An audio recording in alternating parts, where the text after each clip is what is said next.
Assalamualaikum. Hai semuanya, jumpa lagi di channel YouTube Dapur Afri. Di video kali ini aku mau berbagi resep cara membuat nasi liwet menggunakan rice cooker yang enak, wangi, dan yang pastinya super gampang. Yuk langsung saja kita lihat cara membuatnya.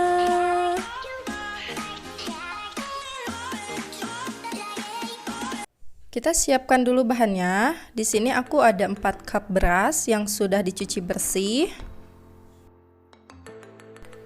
Lalu ada 5 siung bawang merah, 3 siung bawang putih, 3 lembar daun salam, 2 batang serai, dan juga secukupnya kaldu bubuk dan garam. Selanjutnya, kita iris dulu bawang merah dan bawang putih.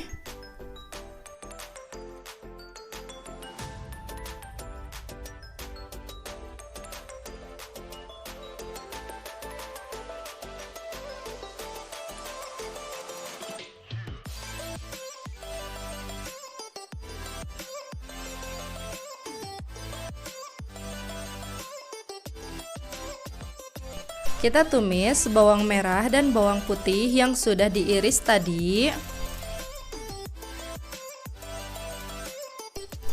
Lalu serai, daun salam, dan ini serainya udah aku geprek terlebih dulu ya. Kita tumis sampai layu dan harum.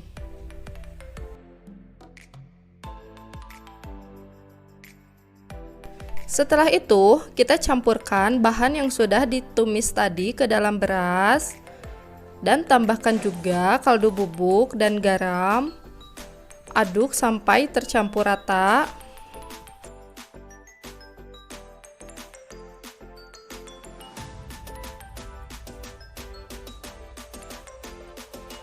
Kemudian, kita tambahkan secukupnya air.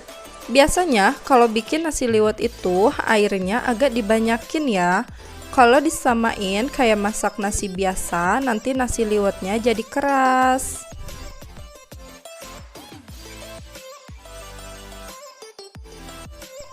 Lalu kita masak nasi liwetnya menggunakan rice cooker. Masak seperti biasa aja ya.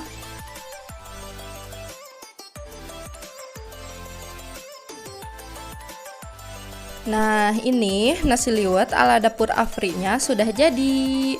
Kita aduk dulu, ini benar-benar wangi dan empuk banget ya. Oke, sekian dulu di video kali ini. Semoga bermanfaat dan jangan lupa dukung terus channel Dapur Afri dengan cara like videonya dan subscribe. Terima kasih.